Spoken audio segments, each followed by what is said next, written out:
Hey everyone, Richard Phillips back at you with another 3-for-1. So today we are updating the Teferi Time Raveler Spell Queller deck that I played a while ago. It was an Esper Midrange Deck, and now that the format's a lot more fair, we're playing Liliana of the Veil and Stoneforge Mystic with a Batterskull and Sword of Fire and Ice main, as well as a Sword of Light and Shadow in the board. We are able to discard excess Stoneforge Mystics to Liliana of the Veil. We've got discard package, we've got removal. I'm up on fatal pushes and down on path to exile because the mana denial plan works a lot better with Liliana of the Veil, where fatal push is significantly better in a lot of circumstances than path to exile. We got Lingering Souls, which hold swords and Batterskulls well, and also are just excellent value. We can discard them with Liliana and cast them. And protect our Spell Queller from opponents' Liliana effects, and then Teferi Time Raveler can start bouncing our Stoneforge Mystics and things like that to get more value. Bounce our Snapcasters, bounce our Spell Quellers, playing 23 lands. Pretty much is just like Esper Jund is what this deck basically is, and very excited to play it. We've got some more mid-rangey cards in the sideboard, including Liliana the Last Hope and Akaya, as partial graveyard hate along with denial spell bombs. We got some verdicts in case the opponent's, like a humans deck or something like that. Brutalities for burn and like storm, some more hand disruption, and vetoes for some counter spells. Counter spells are usually really bad with Liliana, but I'm going to be playing some in the board, hopefully in matchups where we're okay with the non-bow. And then there's so much Jund and Shadow and stuff online right now that I wanted to play two Celestial Purges today. And with that, we will jump into match number 1. I'll see you there. All right, everyone, we are on the draw. We're going to keep this hand. It's great. That's not great. Opponent's probably playing Boggles. We can probably at least, put up an attempt to fight through that with Stoneforge Mystic, but we'll see. All right, we're going to just go ahead and play the Polluted Delta here because we'll need to get a white source, and I don't think we need to get a basic. In fact, we probably should not get a basic.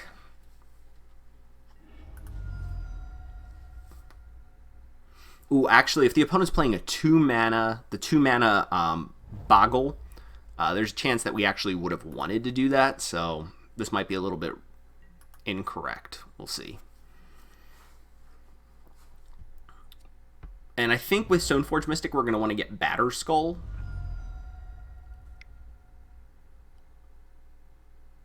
What is this? Fertile Ground. All right, so whatever I thought our opponent was doing is not what our opponent's doing. So we'll just go ahead and get a Godless Shrine here. All right, there's the Serum Visions. And we will just go ahead and play Stoneforge Mystic, and I guess we're gonna get Batterskull here. I don't think Sword of Fire and Ice is going to be particularly good against what our opponent's doing. And we have a Fatal Push to kill something. Yeah. So we'll just do that, and then next turn we can hold up Spell Queller or put in Batterskull.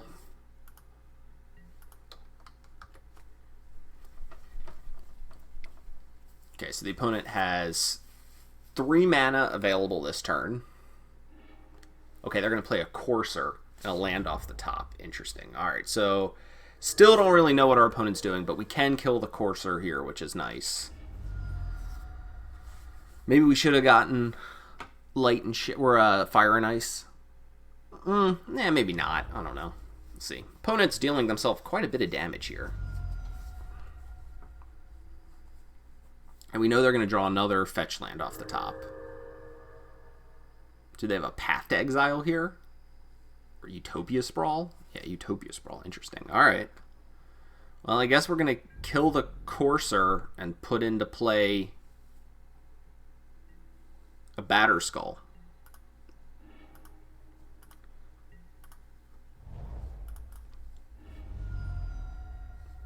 I don't believe our deck is set up in a way where we're going to need double blue anymore. Just double check that. The only thing would be like Snapcaster into Serum Visions, which doesn't seem very likely. So I think we can just go ahead and get a Swamp here. That way we can push the Courser, and then we can just pass the turn here.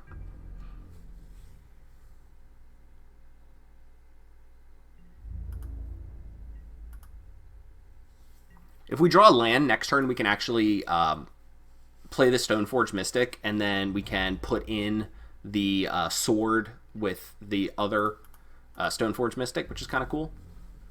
Alright, doesn't look like the opponent's hand does anything. This is kind of weird. So they had a lot of mana that turn, and they didn't do anything with it. So maybe they have an answer to the Batter Skull or similar. Alright. Batter Skull's up. There's a Spell Queller. Alright, I guess maybe we should just hold up the Spell Quellers now. I mean, this Inquisition's not doing anything. So I guess we'll just start getting in there.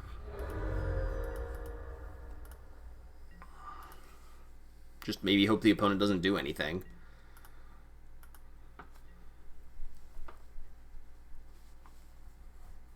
They would have done something last turn if they had something. So, I mean, I guess at the end of the turn, we'll just throw a Spell Queller in regardless. And try to fly over whatever our opponent does do. Going to 9. If they fetch with the Windswept Heath, no, we're still a point short.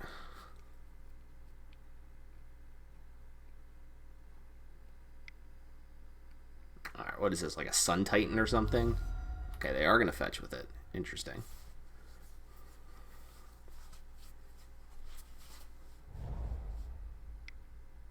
Seven mana. Oh, it's this. Okay.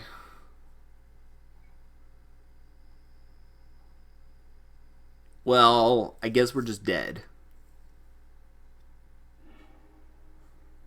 Sphere of Safety. Alright, so they can't attack unless we pay 4. Alright, well, I guess we need to draw, like, exactly Teferi here off the top.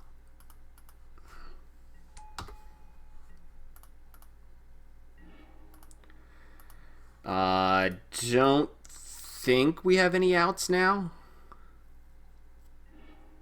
There's the Teferi. Alright, well, put the Teferi on top, and we're going to play the Stoneforge Mystic and not search. So that's now 8. That's 8 power in play. So if the opponent does something that doesn't really affect the board here, so like they're going to, you know, play this Enduring Ideal. I'm not sure what card they would get that doesn't just win them the game here, but if they get a card that doesn't just win them the game here, we can actually bounce the Sphere of Safety next turn. So we'll let our opponent do this. It's the only spell they can cast this turn. And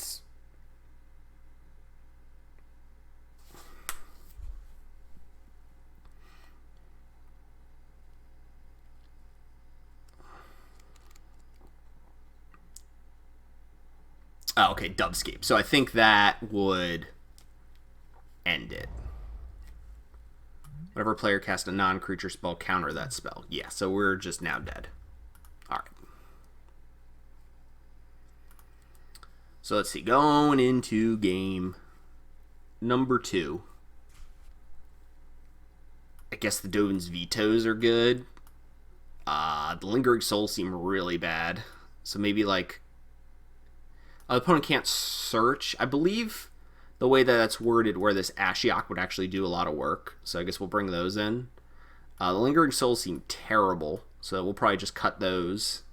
The Fatal Pushes seemed okay. I don't think we want to be ramping our opponent with Path to Exile, but that could be wrong. So maybe we could just bring in the Collective Brutalities over the Path to Exiles and submit like that.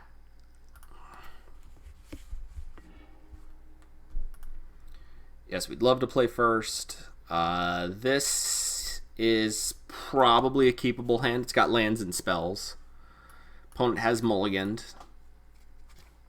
What I like about this hand is that it's not very reliant on discard. So if the opponent does have a ley line, it's not the end of the world. Whereas some of the hands that we've had really can't beat that card. Alright, there's the ley line. Alright, we're going to go ahead and start off with the Flooded Strand because we will need blue mana for a potential Dovin's Veto, and I don't think I'm going to get a basic.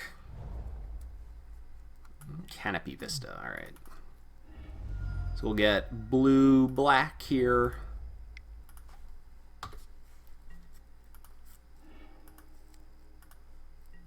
Alright, it's probably worth just playing the Concealed Courtyard here. We will probably pretty much snap counter anything that the opponent plays here that isn't a creature.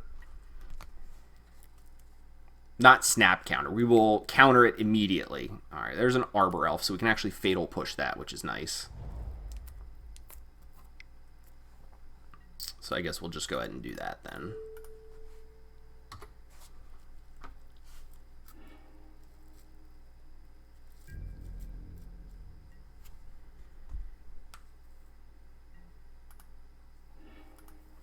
There's another Snapcaster Mage. Alright, well, we will shock this in and hold up Spell Queller, or Dovin's Veto, or Snapcaster Push.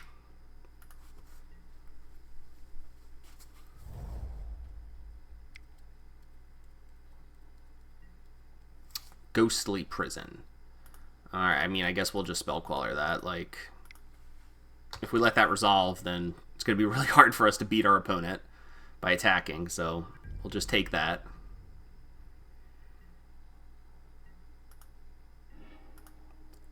Batterskull's not a great draw. So I think here we'll just attack with the Spell Queller, and we can flash in Snapcaster Mages if the opponent doesn't cast anything.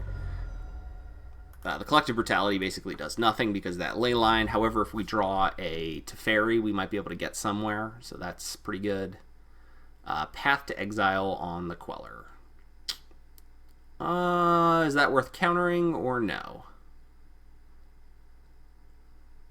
That's probably worth countering, right? Yeah.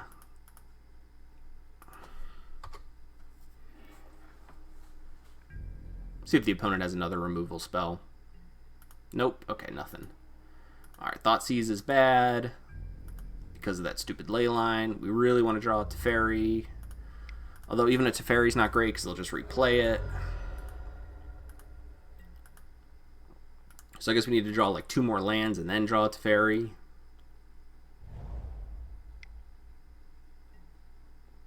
Luminarch's Ascension. Alright, that's not that good because we're dealing them combat damage each turn, so that seems fine. We'll play a Snapcaster Mage here to just speed up the clock a little bit. Really would like to draw another land here.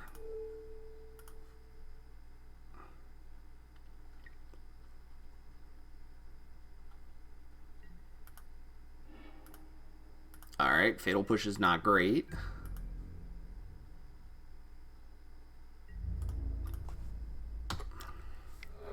Get in there for 4. The opponent does not get a counter on their Luminarch Ascension. This opponent is 1 mana off of casting their the big spell. I think it is probably not worth... Okay, that was a... Oh, wait, we still can't Snapcaster Veto because we only have the 1 blue source. Wow. It's a little rough. So all of these... Yeah, the only thing we can do is kill our own creatures, which isn't very good, obviously. So I guess we should have put in the Snapcaster Mage last turn, but I guess that, you know, it's hindsight, so. Take our opponent to 8 here, see what they have in hand. Alright, I guess they don't have it. So now it's not worth putting the Snapcaster in because it doesn't change the clock at all.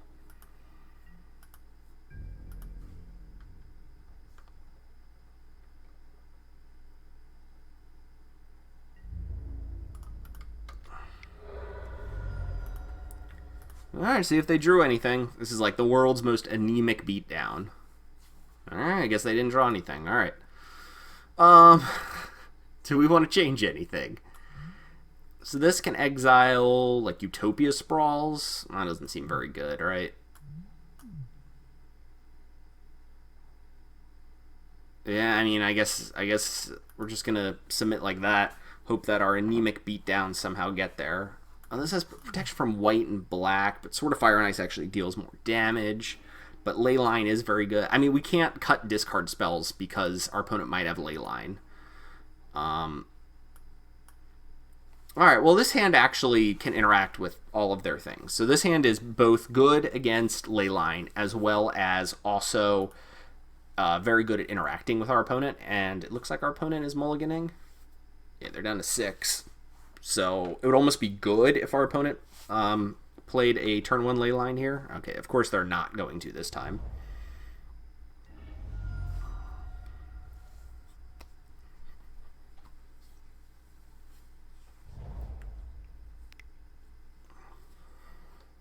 Alright, there's Utopia Sprawl.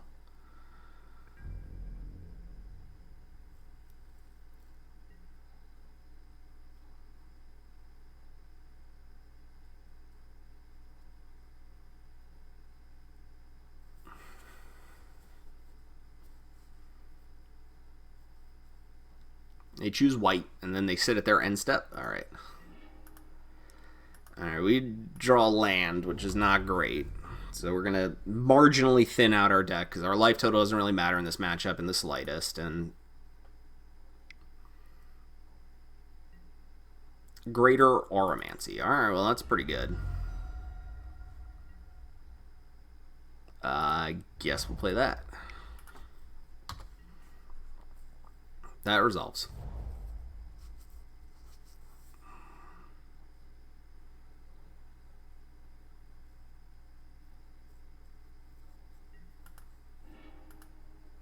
Alright, there's a Serum Visions. Why couldn't we have drawn that last turn? Get our other Godless Shrine. The only other white source of the deck. As soon as I clicked on that, I figured, I was like, I hope I built this deck correctly, and I did indeed, but... Alright, do we want Fire and Ice, or do we want Batterskull?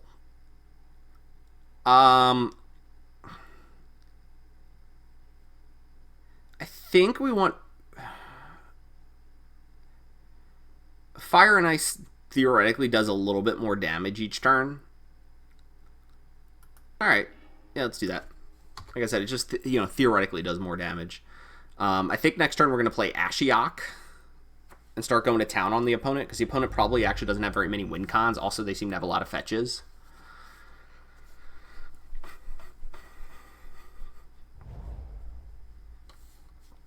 So Ashiok seems great against what our opponent's doing. If our opponent paths the Stoneforge Mystic, that's also good for us. Another Greater Auramancy. Okay, so we're not going to be able to interact with what our opponent is doing. However, this Ashiok seems like it's actually going to be great, because our opponent appears to be land screwed and won't be able to search anymore. So hopefully we can just get there on the back of this Ashiok. Alright, so Marsh Flats, fetch, Watery Grave. We're just going to...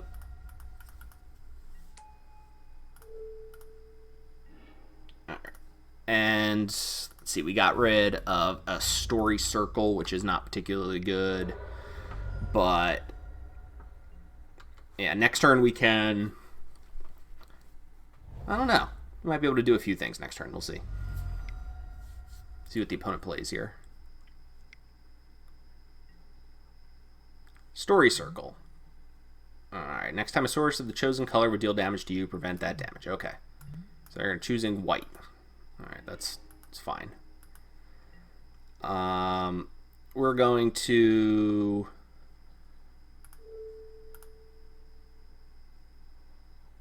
I guess Milieu. And then...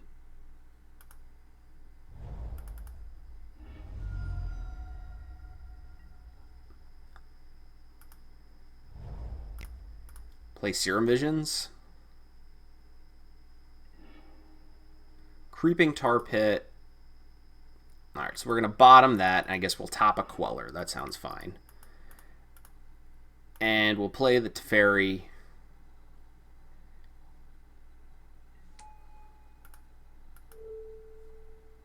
And I guess there's no reason to do it. So we could just prevent all the damage from the Stoneforge Mystic. I guess it makes our opponent... It makes our opponent, I guess, a little bit more cautious. So we'll just plus it for now. That seems fine. It's not ideal, but it's fine.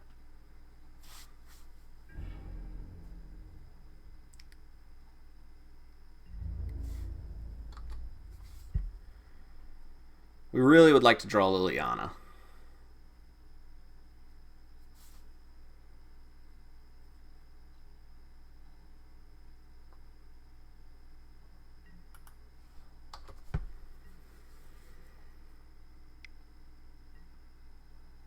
Nyx Fleece Ram. Okay.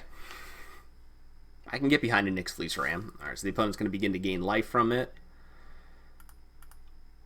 Alright, so we draw the Spell Queller. We are going to, I guess, shock here because we can use the Spell Queller and the Stoneforge Mystic that way. We're going to continue to mill our opponent because, like I said, our opponent only has a few win conditions in the deck, and we might be able to actually hit them. As well as a lot of their fetchable lands and lands in general, and I don't believe they're going to be able to pressure the Ashiok, especially with... Oh, I forgot to plus the Teferi. Well, I guess like we kind of, you know, realize that the Teferi isn't super important.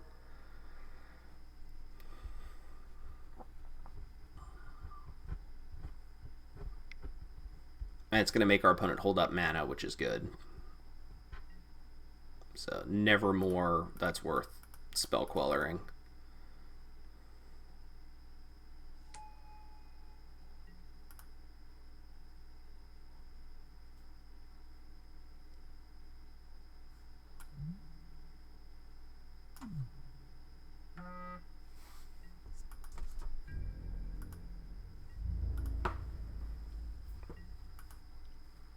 Alright, and this is probably worth, like I said, putting in the Sword of Fire and Ice. So we'll put that in. Fatal Push. Alright, that doesn't really do much. Plus this. Play Creeping Tar Pit tapped because the Creeping Tar Pit actually can deal damage with in conjunction with the Sword of Fire and Ice, which is kind of funny. So next turn we can activate the Creeping Tar Pit, and then we can attack the opponent with Sword of Fire and Ice equipped.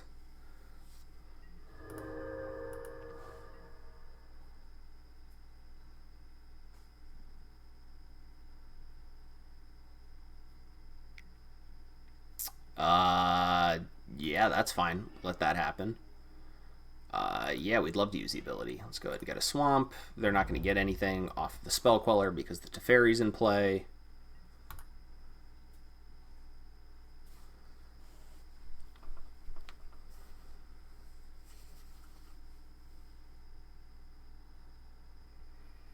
I don't think the opponent understands, which is fine. They should know how their own cards work because they're their cards and not my cards.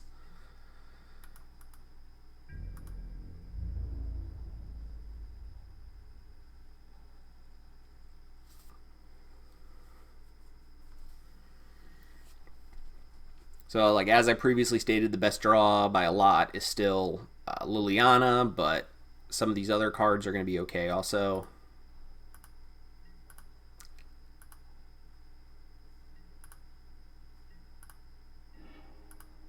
There's a Spell Queller. Is it worth just holding up Spell Queller, or should we get in there? Well, alright, so what we'll do is we'll just get in with the Creeping Tar Pit, not attached to the Sword of Fire and Ice.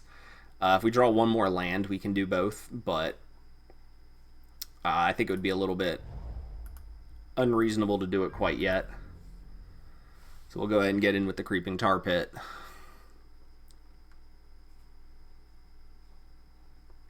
Opponent can't interact with this because we have Teferi. We should not F6 through the turn again. We should probably try to use the Teferi, even though it doesn't do all that much.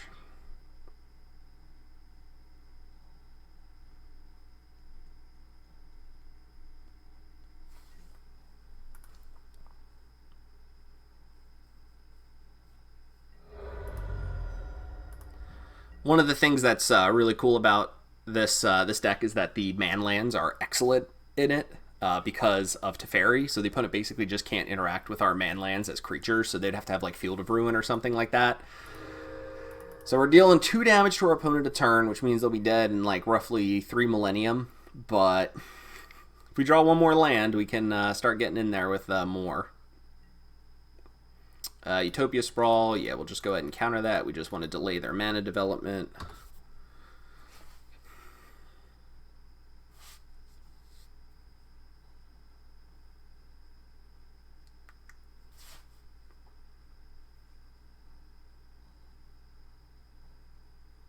Once again, the opponent can't interact with anything on the stack because it's Teferi. Teferi's really good. Teferi's a really good Magic card.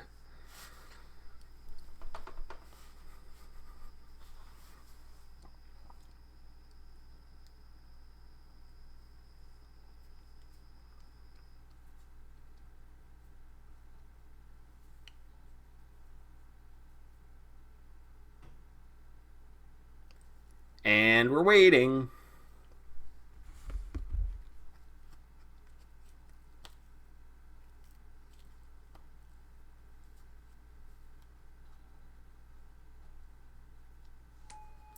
All right, there we go.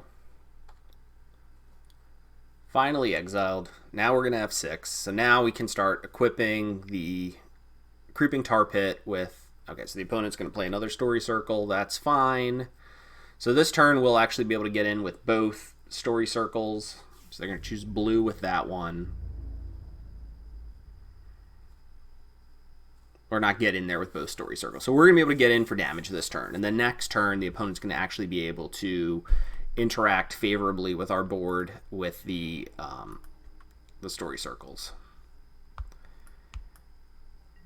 Alright, so 1, 2, 3. We'll activate this. We will equip to... I guess we'll equip it to the Spell Queller, because then we don't have to tap as much mana next turn.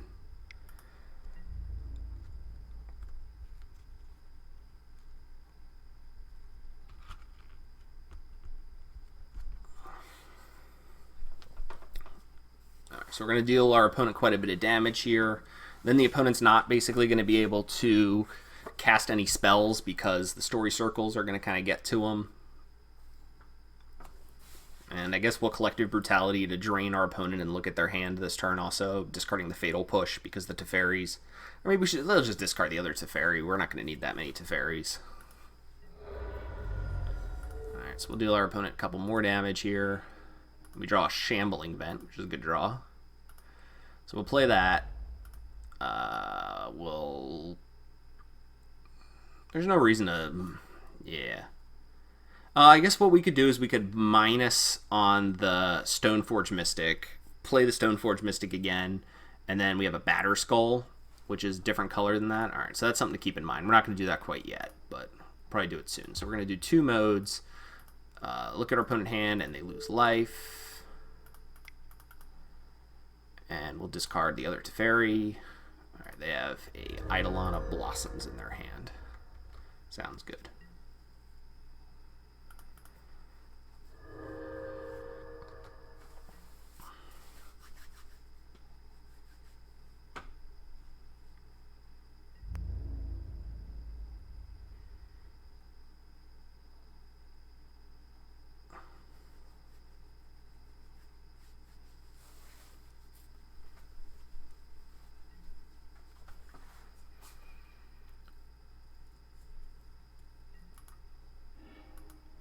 There's another Creeping Tar Pit. Alright, so we're going to make that play that I mentioned earlier, because the opponent right now has white, white, white for the Story Circle, so it's not even worth doing. So we're just going to go ahead and minus on the Stoneforge Mystic.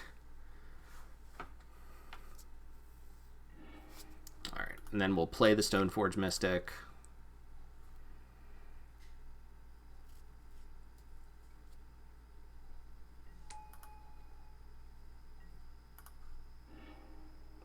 Go ahead and get a Batter Skull.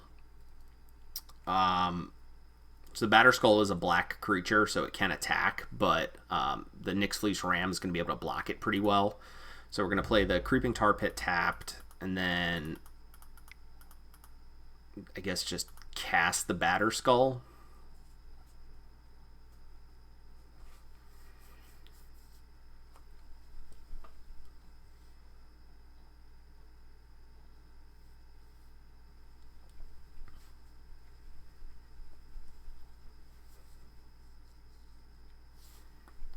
And then next turn we can begin to try to overload our opponent by attacking with a bunch of different stuff, like multiple Creeping Tar Pits, the Spell Queller, and the Stoneforge Mystic, and our opponent will have to make some bad blocks. Or some decisions, I guess, with the Story Circle. They certainly won't be able to cast any spells.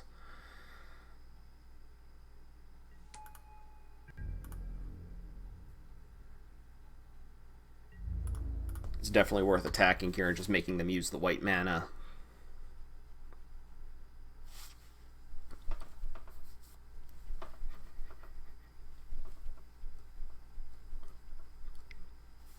Sure.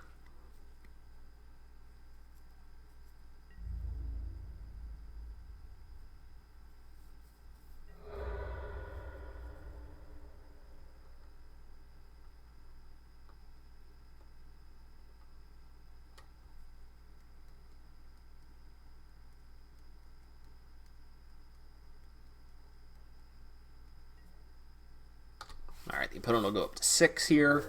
Next turn we can attack with 2 creeping tar pits, the Stoneforge Mystic, the Spell Queller, and the Germ. Yeah, especially if the opponent's going to start tapping like this. Let's see. Okay, Courser of Kruphix.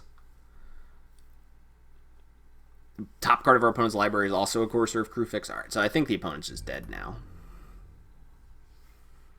We'll see. So the opponent can prevent this damage and then they still take 6. Yeah, they're still dead. Okay.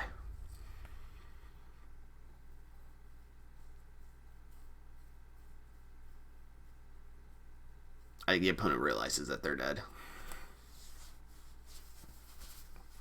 Come on, opponent, just concede. You're dead. You're dead. Drew 4, 6, 7, 8, 9, 10, 11, 12, 13, 14, 15 lands. So there's only 8 lands left in our deck. It's a lot of lands we drew.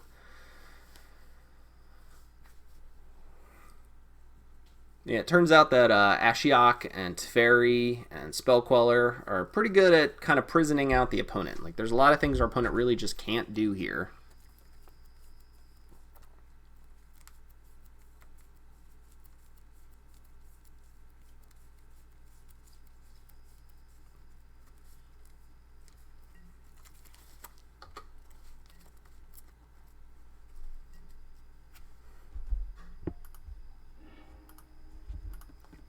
Alright, so we're going to go 1, 2, 3, activate.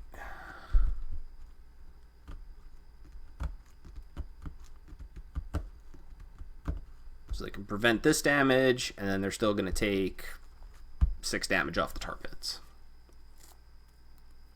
And we still have Spell Queller back up.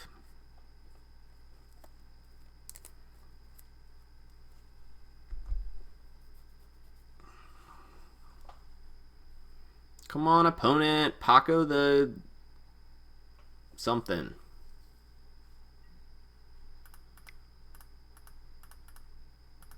I guess we actually won't have that. We won't have Spell Queller back up. That's alright, though.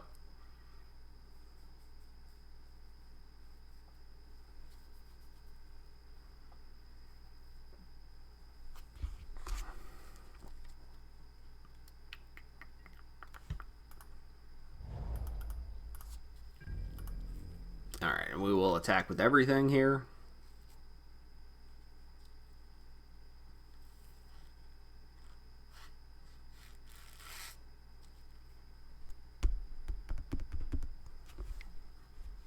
Sure.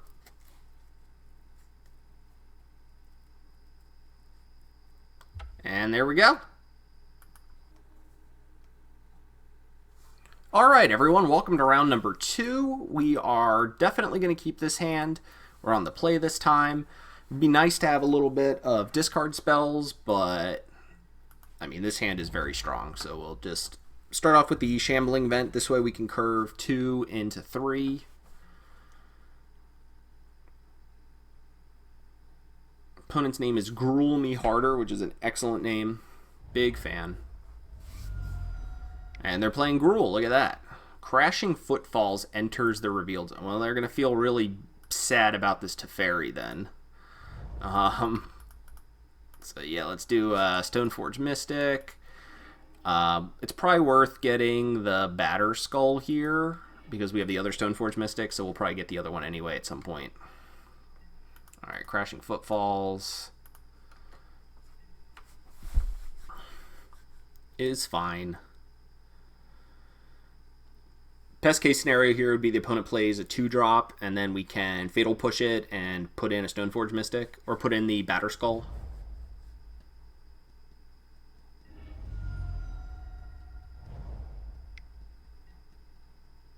Oh. Okay, so the opponent's playing something like a Teamer Footfalls deck or something similar. So maybe we do need to just get this Teferi down like ASAP, just because it looks like the opponent's going to probably play like an As Foretold or something like that. But I guess As Foretold doesn't really stop Teferi, or Teferi doesn't stop As Foretold. There's a Greater Gargadon. Oh, okay, so they do have a bunch of... Yeah, I think we need to get this Teferi down ASAP. So let's do that then.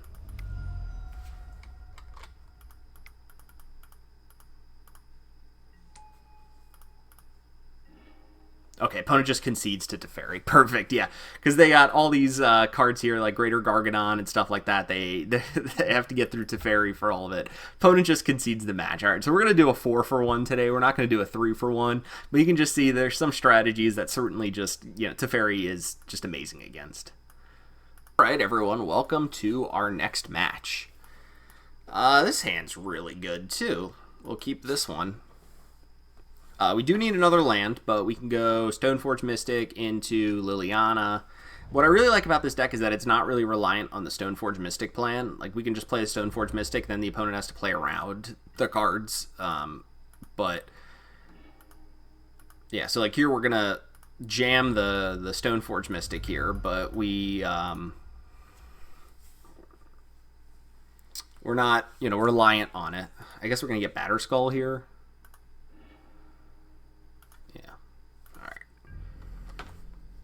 So next turn we can play Liliana and discard the Lingering Souls, which is cool. We can also fetch a basic if we feel like we need to. I have no idea what the opponent's doing. Playing Opt, so there may be like Esper control or blue-white control.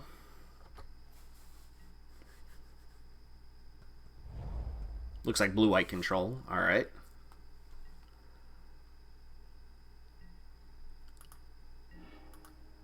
Alright, so if they are playing blue-white control, then we probably just want to Serum Visions here and then put the Batterskull into play. And we don't want to use up any of our basics. So we'll just go ahead and Serum Visions here. I don't want to play anything into a potential counter magic. Like, I don't want to just jam the Liliana here. So this way we can do this, and then the opponent can probably path the Batterskull, which is fine. We're just, they're not using their mana this turn, which is good.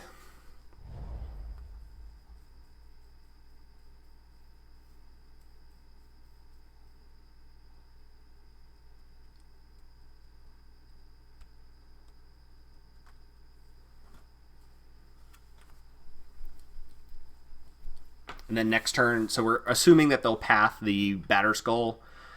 We could choose to not fetch, and then we can Inquisition the opponent, and then play Liliana. But it looks like the opponent's just going to play something here. All right, they're just going for a Narset, sure. This doesn't seem very smart from the opponent. All right, so the opponent gets...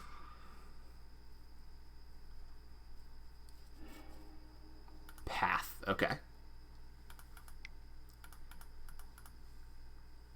So we'll go ahead and put the Batterskull into play. Done.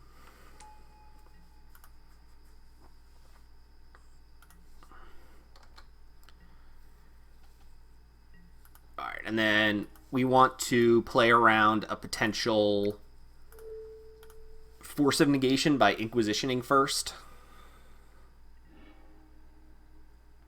Alright, so the opponent also has Teferi, Snapcaster, Path, Cryptic. I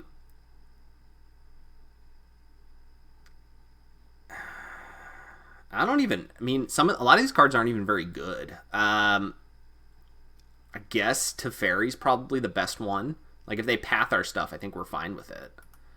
So we'll get rid of that. We know our opponent's hand there. We're going to get rid of our own path. We certainly don't need that. Hollowed Fountain. Yeah, Hollowed Fountain's probably fine here.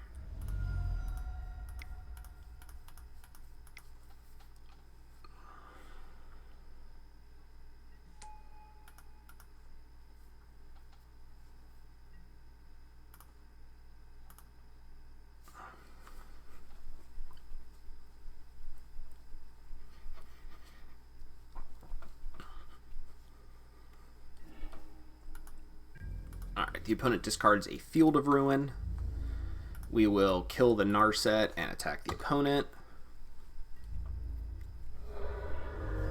Going back up to 16 here. Opponent plays the Hollowed Fountain. Presumably ready here to Path Snap Path.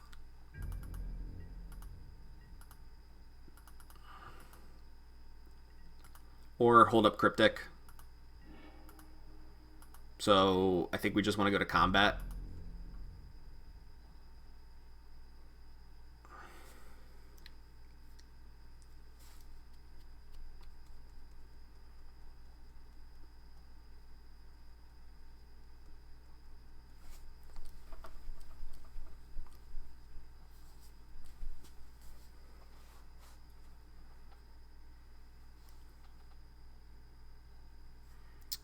See if the opponent uses Cryptic here to tap things.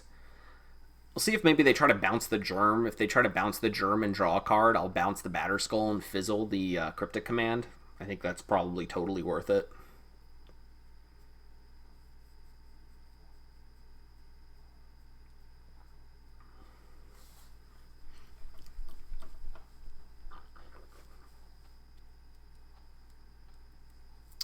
Wonder what else our opponent could be thinking about. I guess they could, they could do the Path Snap Path line, which seems pretty good.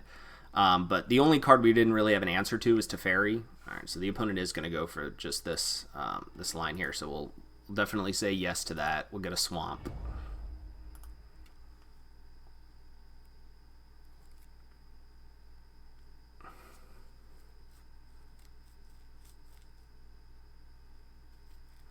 And now we won't attack with the Stoneforge Mystic.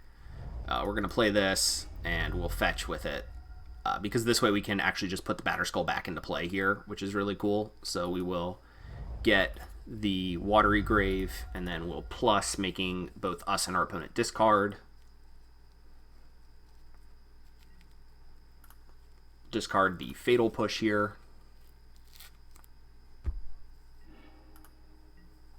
Okay, the opponent discards another Path to Exile.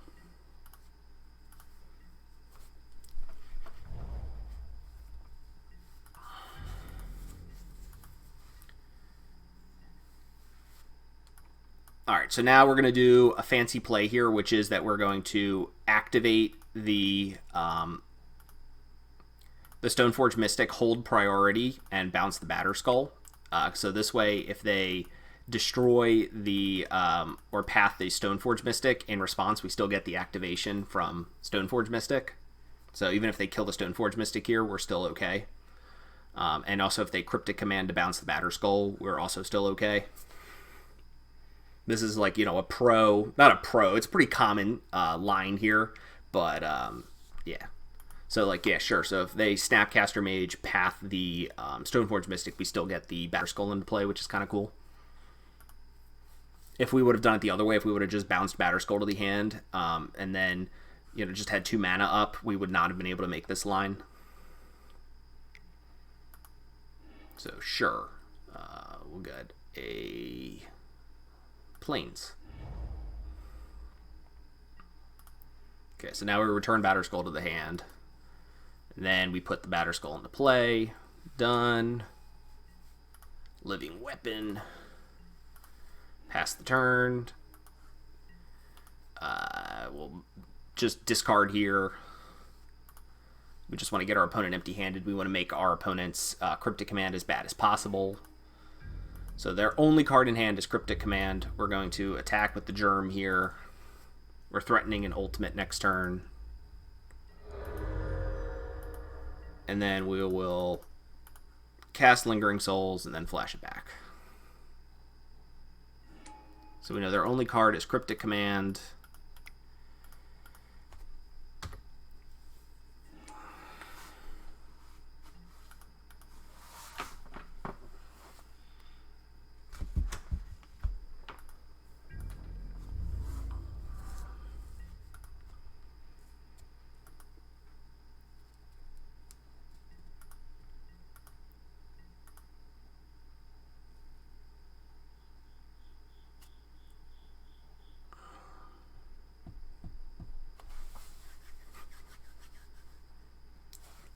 right, we have 1, 2, 3, 4, 5, 6, 7, 8, 9, 10, 11 mana. So there's only 12 left in our deck, which I guess is pretty good.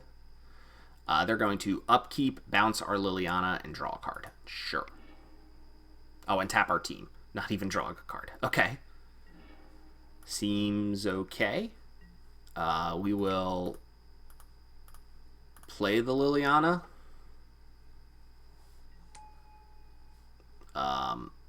Play our land plus.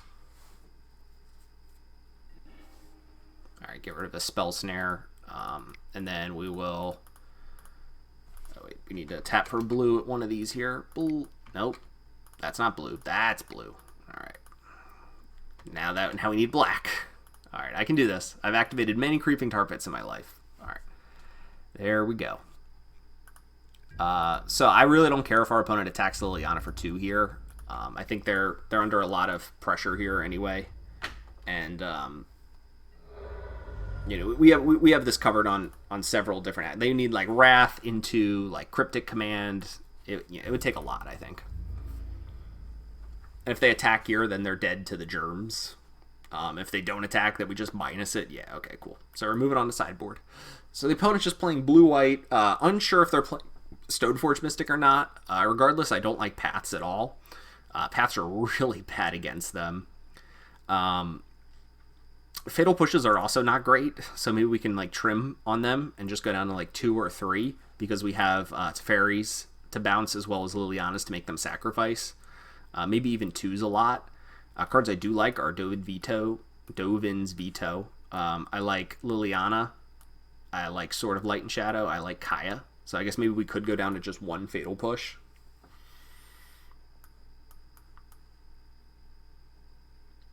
Nihil Spellbomb is a consideration, but I don't think it's needed, especially we have Kaya as like incidental graveyard hate, and they might be bringing in Rest in Peace themselves. If they're bringing in Rest in Peace, then Nihil Spellbomb is terrible. Yeah, I think I like it like this.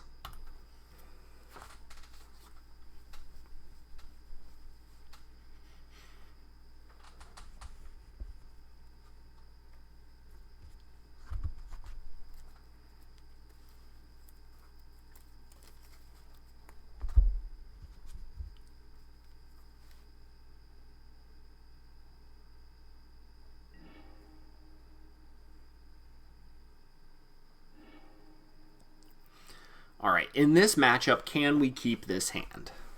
The opponent, I think it's a little bit closer than you might think. This Fatal Push is really bad. If this Fatal Push was pretty much any other card, I think I would say yes. All right, we'll keep this one. Which of these cards is the worst? It's probably Liliana. Yeah, all right. Liliana is a good card, but really all it does is it just forces our opponent to react to it. It doesn't actually, kill stuff in this matchup very much. It's more just like the opponent needs to answer this card or we're going to win the game kind of deal. All right, we got a Watery Grave and cast the Serum Visions. There's a land. We definitely don't need this land. Do we need this land? Probably not. I don't think we need more lands. The opponent's going to have Paths in their deck anyway.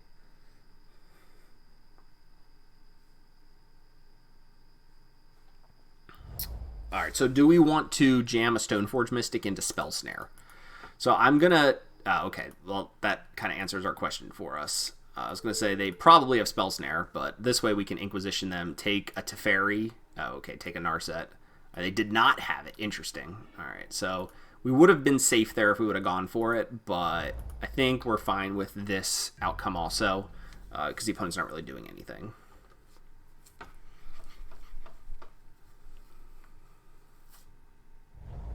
right, they're going to play the Gyre Reach Sanitarium, so they're going to be able to activate it to have us both draw a card and discard. I think here we're just going to go ahead and Thoughtseize out the Cryptic Command from our opponent's hand, and then play Stoneforge Mystic.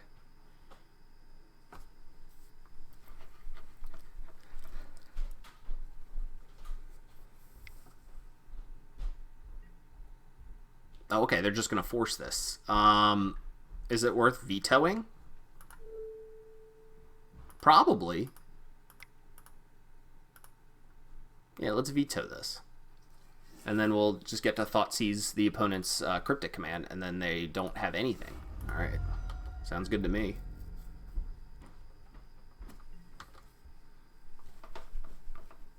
The only reason I did that is because we knew that they had cryptic command in hand. If they didn't have cryptic command in hand, I probably wouldn't have done that. Alright, let's get in there with the Stoneforge Mystic. We're going to discard the Lingering Souls to the Gyre Reach Sanitarium, I think. Ooh, Mana Leak. It's a good one. Alright.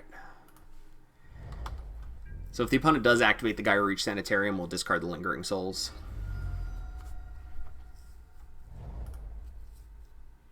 Alright, so we know the opponent's hand is Flooded Strand, Supreme Verdict.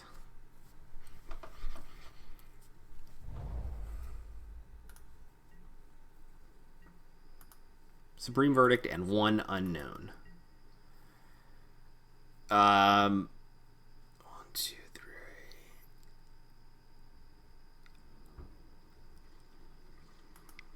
I think we're just gonna bash with this Shambling Vent here, as weird as this is. I don't think playing the Lingering Souls here is any good.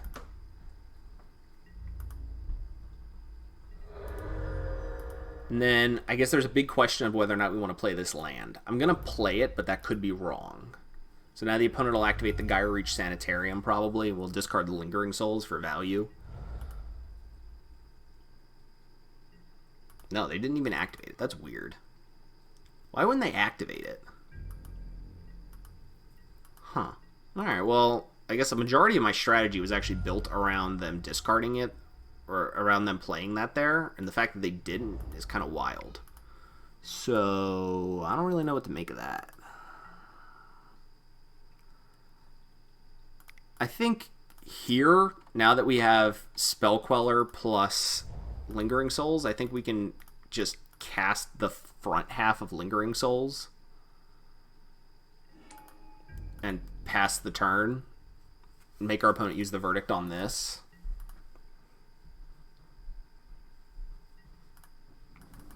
We have Spell Queller if the opponent tries to play like a Jace or something like that. Alright, so now they got the Celestial Colonnades to block, which is not ideal. That's really not where we wanted to be. Alright, Liliana is pretty good, though.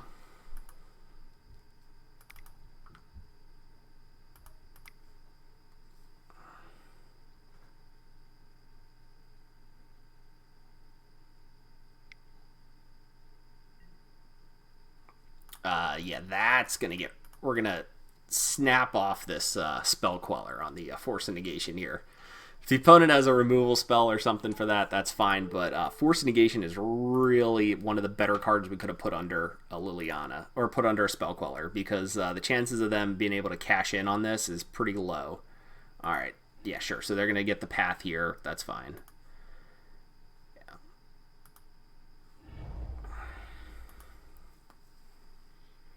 So we know their only card in hand is Supreme Verdict. Sure. Now they get to exile this.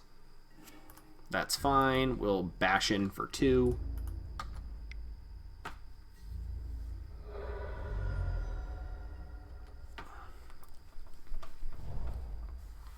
There's a Field of Ruin. That's a good draw from the opponent. Alright, they're going to... Oh, they're going to try to race us. I don't think that's going to work very well. 1, 2, 3. Play this. Ooh, we can even get the Verdict out of our opponent's hand this way. That's kind of cool. Alright, so we're going to just attack with these, because this way we get to protect the Liliana using this Spirit.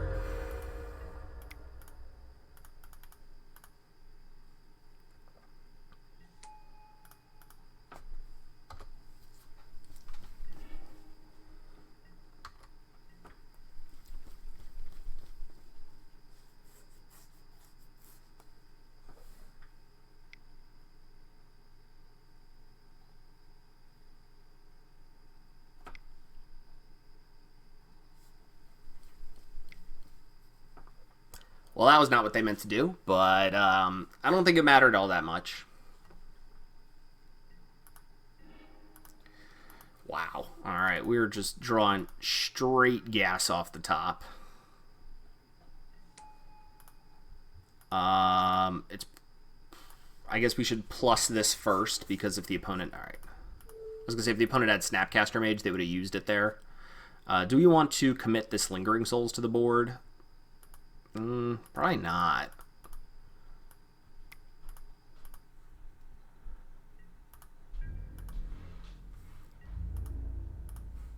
Continue attacking for just 3 here.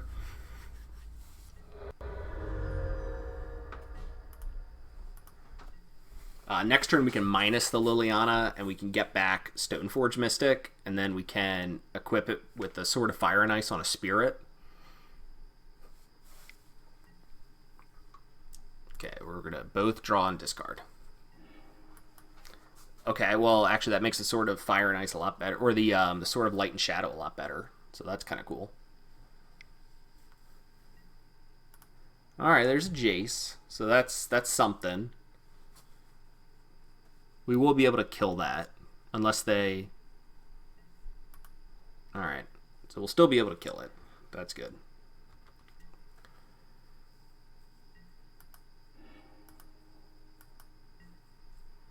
Alright, so we'll minus this Liliana. We'll get back Stoneforge Mystic. Okay. Then we will play a Stoneforge Mystic. Okay, yeah, the opponent just concedes. Perfect. Alright, on to the next one. Alright, welcome to our 4th match on our 3-for-1 because of, a little bit of, opponent just conceding to a Teferi because Teferi's the best card in Modern. Actually, it's the best card in Standard. It's probably not the best card in Modern. But alright, so this is a key with Serum Visions is that when you're playing an interactive deck like we are, we don't know what we want with the Serum Visions. So leading on a Serum Visions actually is usually pretty bad and something you want to actively avoid.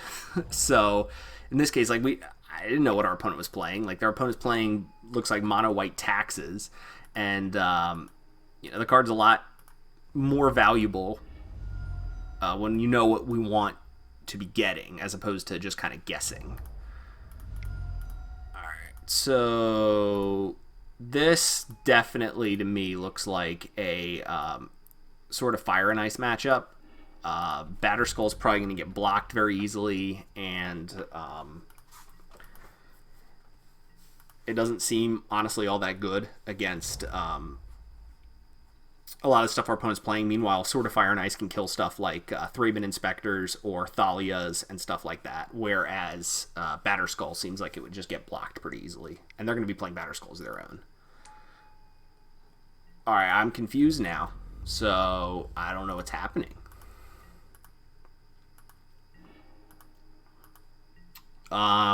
So we could Fatal Push this. We could bounce the Mind Stone with the Teferi. We could push this and bring the Sword of Fire and Ice in. Oh, the opponent's probably playing Eldrazi. That's what the Mind Stone's for. I guess in that case, I just want to draw a card then. So we'll play Teferi, and we'll minus to return the Mind Stone to our opponent's hand. Alright, cool. And then we'll just pass.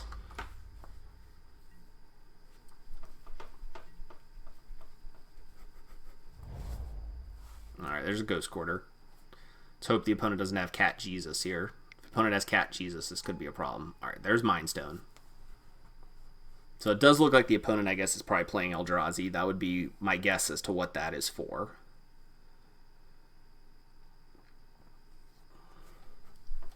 I'm not sure what a particularly good method would be to sequencing our hand next turn. There's a lot of different options we could take. Right, Walking Ballista for 1 is certainly... Okay, so we got a 2-for-1 off of that, which is good. I think we probably just want to set up our land drops for further turns. All right, we actually hit 1 too, which is good. So do we want to top? Probably. So we'll top where we're going to be drawing a land next turn and then Teferi the following turn. And this way we're set up where we can put in a Sword of Fire and Ice off of this.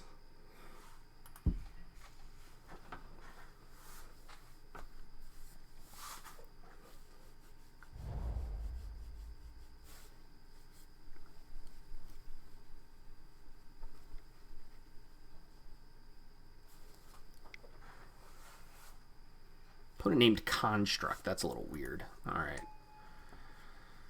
Okay, so Wall of Omens is actually making the Sword of Fire and Ice a lot worse too, but I guess the fact that our opponent didn't have an Eldrazi there is pretty solid. So, good.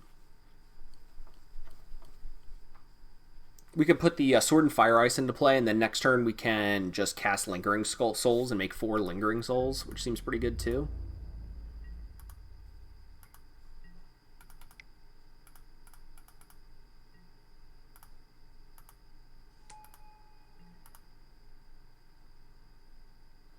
See if the opponent... No, okay, so they're not going to go for a Ghost Quarter here. I think we're just going to go for Lingering Souls value plan here. We have a Teferi on top of our deck. Then next turn we can equip Sword of Fire and Ice to a Spirit and start beating down on the opponent and drawing cards and making our opponent discard and etc. Or not making our opponent discard, but making dealing our opponent damage, killing like Thraben Inspector, things like that.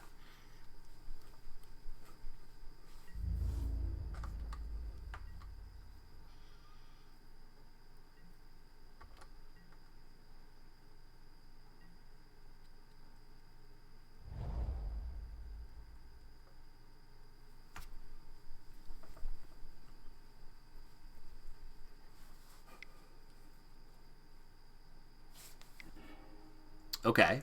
So I guess we want to stop, and we have a swamp now, so we can fatal push if the opponent plays like an Eldrazi here. Oh, they're just gonna Wrath of God. Okay. Sure.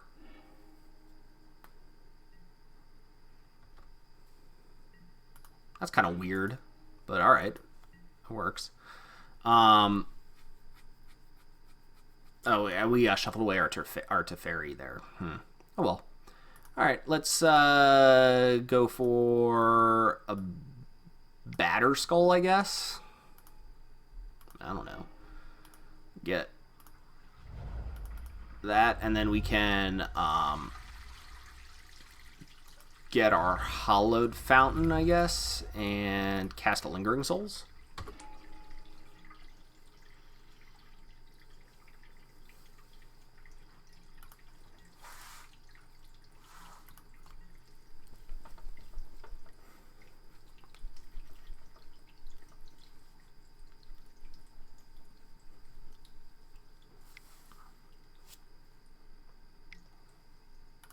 Okay, the opponent plays another Mind Stone. That's fine. And a third Mind Stone. Alright, so the opponent is mostly Mind Stones. And then they're cracking a clue? That's weird. Alright. Well, I'm pretty sure the opponent has a Path to Exile, but we'll equip to a Spirit regardless. Okay, yeah, the opponent... Oh, they shouldn't have done that then, because now we can just equip it to another Spirit. Alright. We'll get a Plains here, I guess.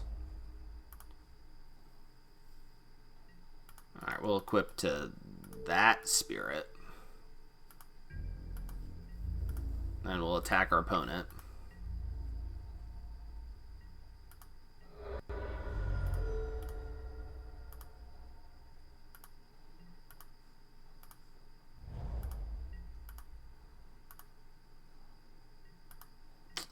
Just play our land here and prepare to put a Batter Skull into play.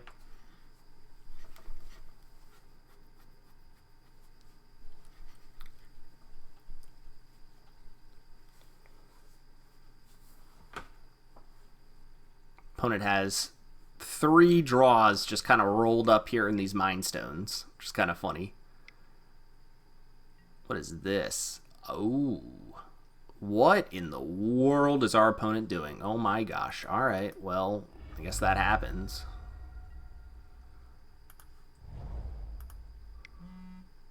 Wow. This is kind of wild. Alright, so the opponent is actually just like mono white creature control. That's kind of weird. Alright, well, anyway. Put that into play. So we just need to prevent our opponent from drawing the second sun, which is a certain number of cards deep. Well, we'll just get in there with everyone here. Opponent did have a path. Alright. Yep.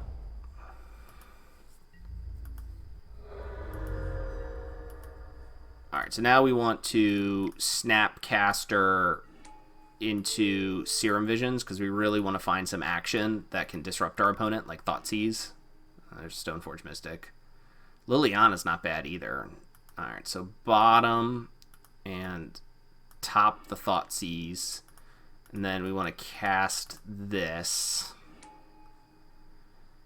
And then we want to cast this just as a beater and say no. I didn't even look to see if that would change the clock at all, but yeah.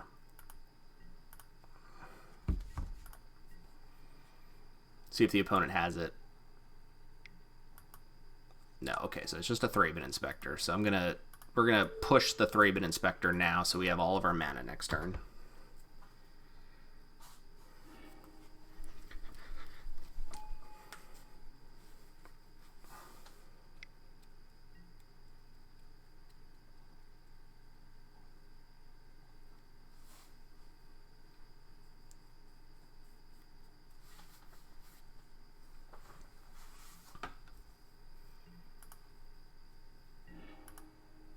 Alright, so I'm going to start off here by Thoughtseizing the opponent.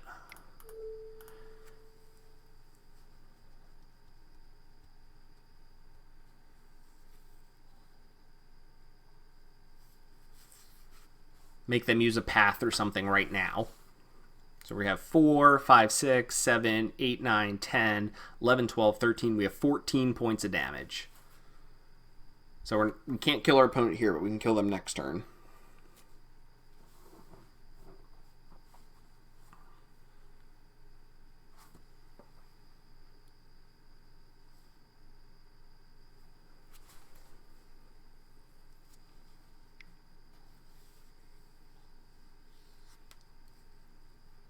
Opponent paths a Snapcaster Mage. Did we know what the top card is? So let's see, what do we do? So we bottomed one and we topped one. Alright, so then we just want to get our last land here. Alright, so we did get an Approach of the Second Sun out of our opponent's hand, which is nice. I guess we'll just put it on the Germ token, because then we gain more life. Then we attack our opponent here.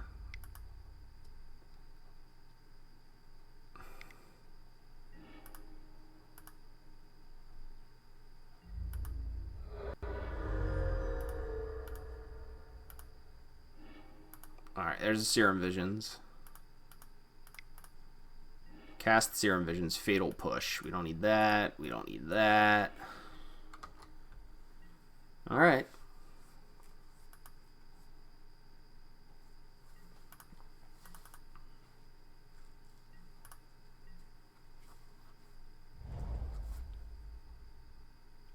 Alright, Field of Rune's good for us.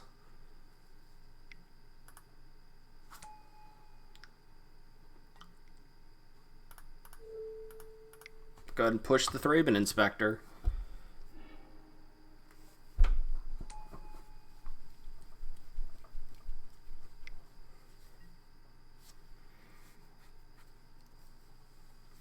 Alright, so we need to... Alright, the opponent concedes. Perfect. Alright, so the opponent is actually just like an Approach of the Second Sun I'm not really sure, but our opponent's playing Purge of the Second Sun. Let's put it that way. All right, so we want Ashiok's because our opponent has Field of Ruin and stuff like that, and we can also mill over the Second Suns, which seems good.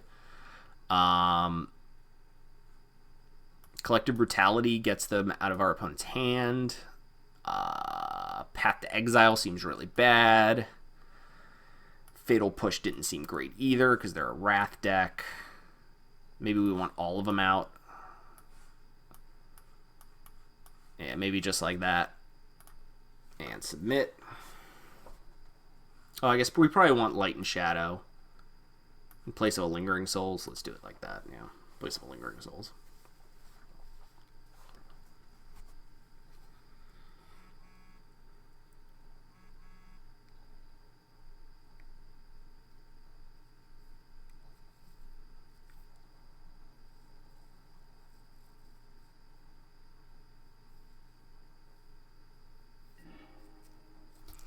All right. So the opponent is choosing whether or not they would like to go first here, which is something they probably want to do. All right. Can this hand beat a draw from the opponent? I don't think it can. It's got 2 swords in it. Yeah. This hand's better, honestly. We can put back the Batter Skull, and then we can search it up with the Stoneforge Mystic, so we can actually go Thoughtseize into Stoneforge Mystic. Put the Batter Skull on the bottom. Okay, well, Leyline is certainly not great for us.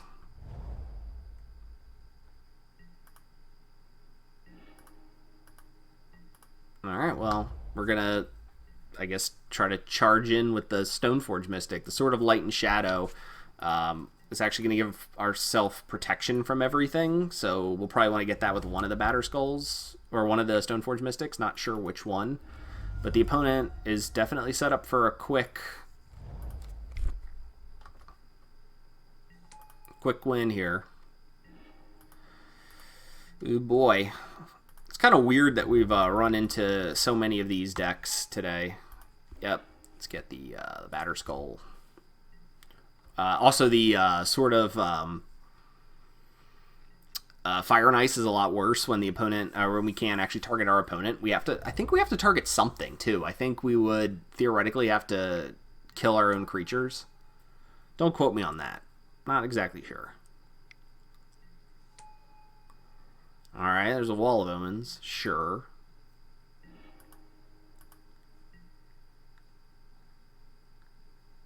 Alright, I guess we're just trying to think if there's any anything that we can do here other than just play the Batter Skull. I guess we could play Lingering Souls here. We could play Stoneforge Mystic here. Yeah, none of those seem very good. Alright, we'll just pass.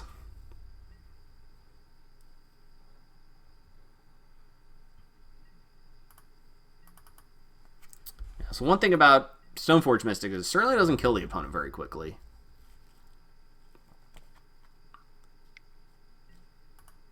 Another Wall of Omens, alright.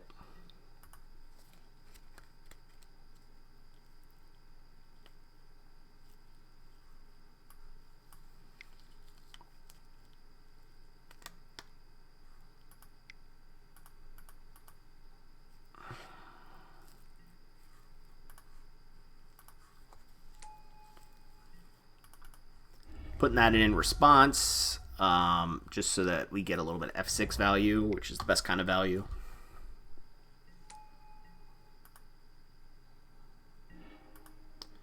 There's another Lingering Souls, alright.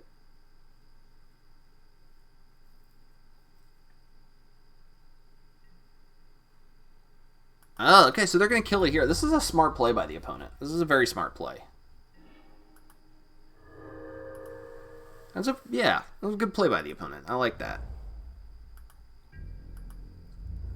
Alright, so we'll attack our opponent here. See if they block or not.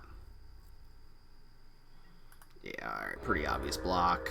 So now we have a choice of whether or not we want to play Lingering Souls or we want to play Stoneforge Mystic. I think we're going to play Stoneforge Mystic, and we're going to go get our Sword of Light and Shadow. and then we can put it into play and equip it to the golem next turn to start getting in at our opponent, but it's just such a slow clock. It's just incredibly slow. Yeah, alright, so there's the Wrath of God. So now we are going to have to play... Alright, so now we're going to have to play Lingering Souls and equip things like Batter Skulls to them. Interesting, alright. Tar Pit is actually a pretty solid clock. So let's play the Spirits. Next turn we can play 2 more Spirits and equip this, or play the Sword of Light and Shadow. Or we can... I know, actually we can't do that either. Let's see. Collective Brutality is not bad. Oh no, it's actually very bad. I lied. Alright, so we can equip a Batter Skull to a Spirit and start beating down. Or we can play Lingering Souls. I think we just have to hope the opponent didn't draw a path.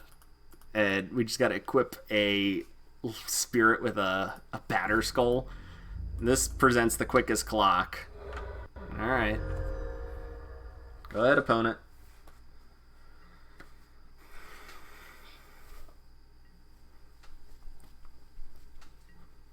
Alright, opponent's not doing anything still. Which I guess is good. 1, 2, 3. Play Sword of Light and Shadow. Fetch here, I guess. Equip the sword to that. Oh, I guess I didn't need to pay this much mana. Alright, whatever. Equip the sword to that one. Alright, we kill him next turn. Alright.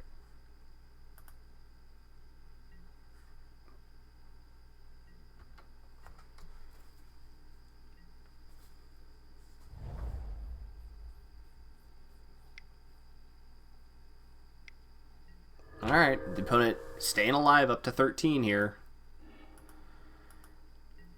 I guess we'll get in there with the Creeping Tar Pit.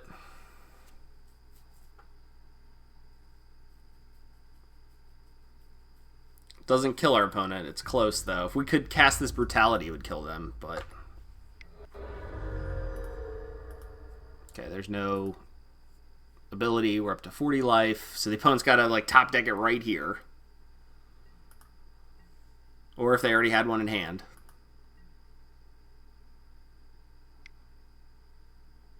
I had one in hand. Alright.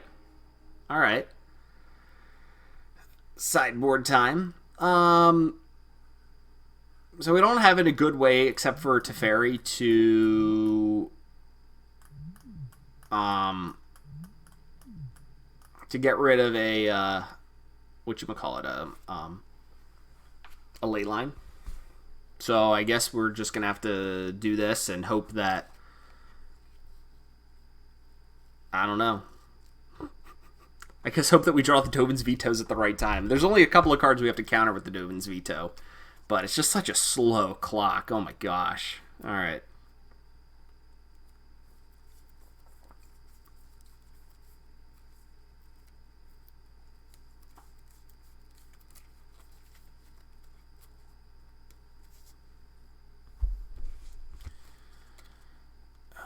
Yeah, I don't see anything I would have changed there. The opponent has just Wall of Omens and Thraben Inspectors to draw cards, so there's no reason to bring in any kind of removal. Yeah. Our opponent's 61 card special, of course. This hand's really good. Let's keep it. Let's hope that these... let's hope they don't have a ley line.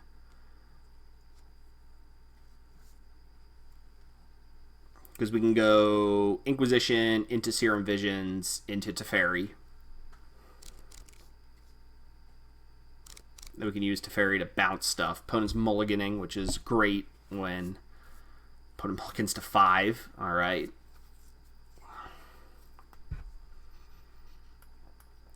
Looks like they might not even be mulliganing to a playable hand, which is great. I put 2 cards on the bottom, and they do have Leyline. Alright, so... The Teferi is probably going to be cast to bounce the ley line, and hopefully they're missing land drops up to that point. All right, so we're gonna fetch first, so this way we can get 2 scries. We definitely want. We definitely want the Spell Queller. We probably don't want the Strand.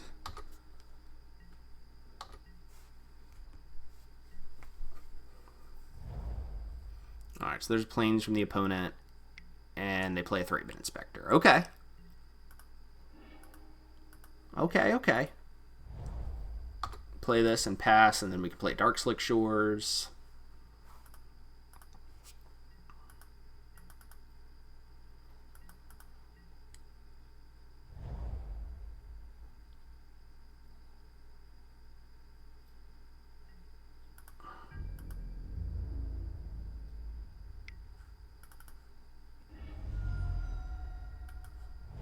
Play Godless Shrine here.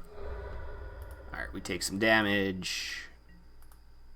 Alright, so there's Dark Slick Shores. So we'll start off by playing Teferi and plussing.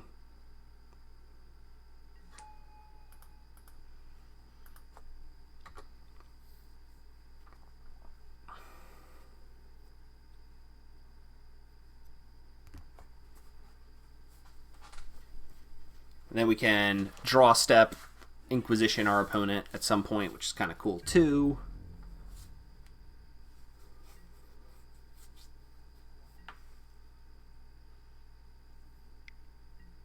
Alright, so the opponent draws a card.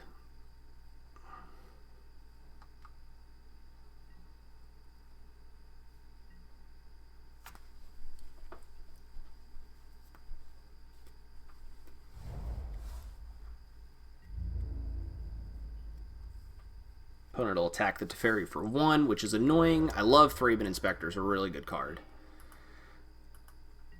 Alright, so now we're going to minus on that. We draw a land, which is perfect.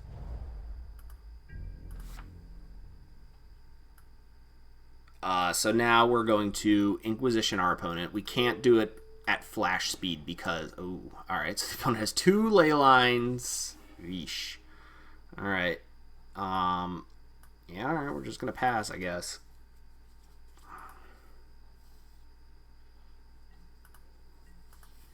So the opponent will draw a ley line, or play a ley line here.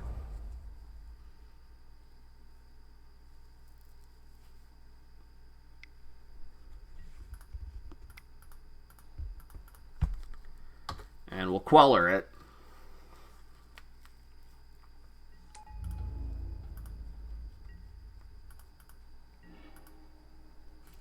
Alright, so now we plus this. We play a Ashiok. We exile a couple more approaches. Oh, wait, no, sorry. This is their hand. Okay, so this is the hand that we know about. So we know that they have 2 approaches and a ley line. We got rid of those cards. Okay. And yeah, I think we want to start hammering at our opponent here because we need to put them on a clock.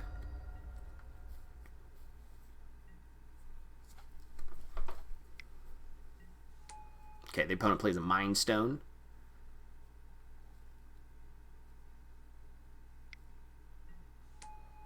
And an Ensnaring Bridge. Okay.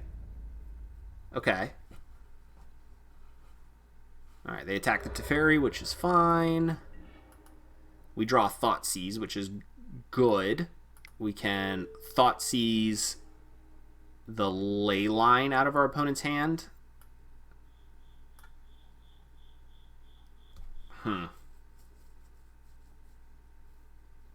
Yeah, probably just Thoughtseize the ley line out of the opponent's hand, yeah. And then we exile more stuff, plus this. I guess that was a little bit of a mistake. We could have attacked for... Oh, no, we couldn't have attacked. Yeah, so I should have done this in a different order, but that's alright. I think we'll... Alright. And then we want to play a land and pass the turn. So we know the opponent's hand is multiple approaches of the second sun. Alright, now the opponent has multiple ensnaring bridges.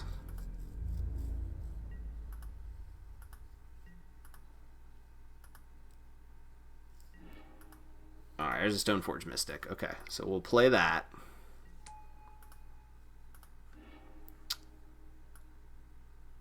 We will get...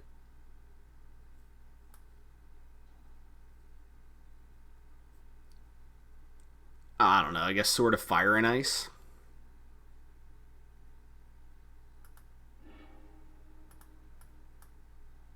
Plus that, minus targeting our opponent.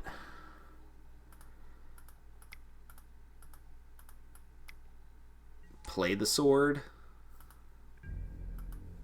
Attack for 2.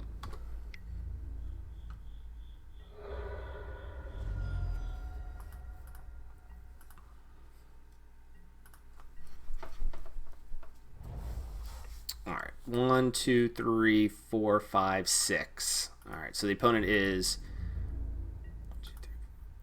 like 1 mana off of starting to cast these things, which kind of stinks a lot. So we minus on the mine, then they'll just draw a card.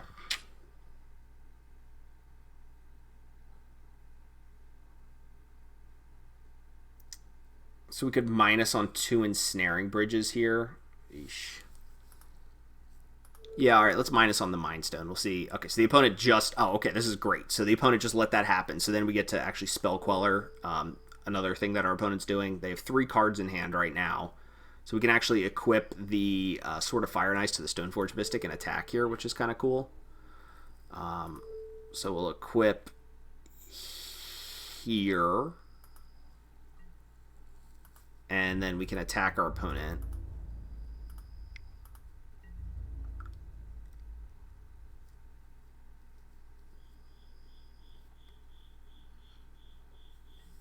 Alright, so we get that off the table, and now we have Spell Queller up.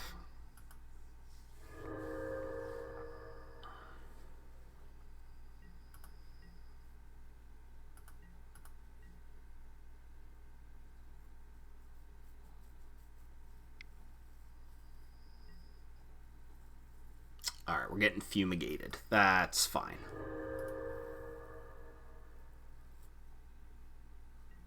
Oh, actually, that's not great. Alright, so now I guess we need to cast the Spell Queller. Alright.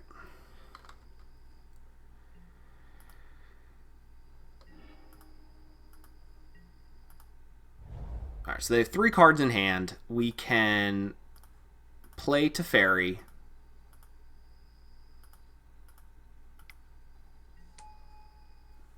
Attack our opponent with the Spell Queller. And then we can minus on the Queller. Oh, there's Liliana the Veil. That's perfect. Alright.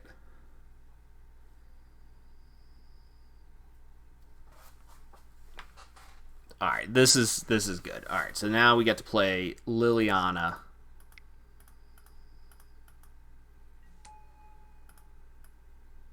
And we get to plus it. Put Ashiok in the bin.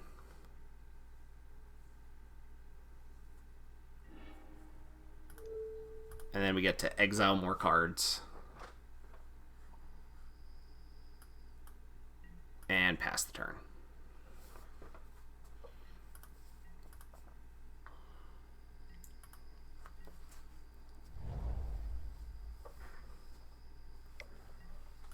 Alright, so there's the Mind Stone. So the only card that our opponent has left in hand is Approach the Second Sun. We're going to get to make our opponent discard it, which is perfect.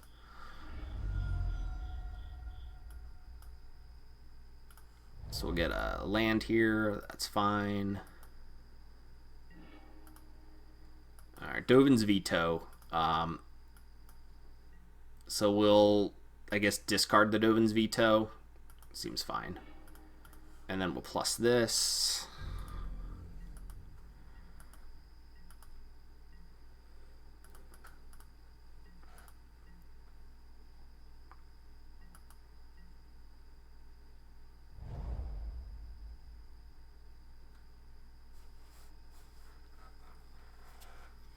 couple more turns, we'll get to ultimate the Liliana.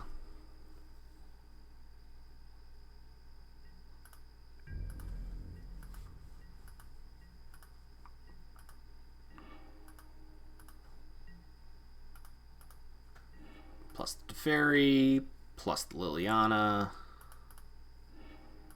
Our opponent discards a Cavern of Souls. Still can't attack.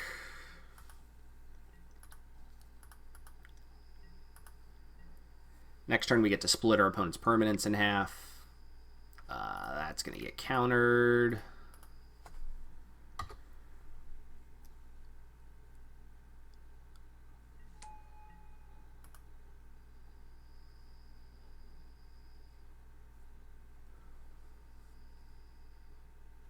All right, and the opponent concedes. Perfect. All right, well, that's the power of this Teferi deck. We went 4-0 in this quick league, or not league, but these quick matches here. Certainly worth running through a league, probably worth testing more. Hope you guys enjoyed, and I'll be back at you soon.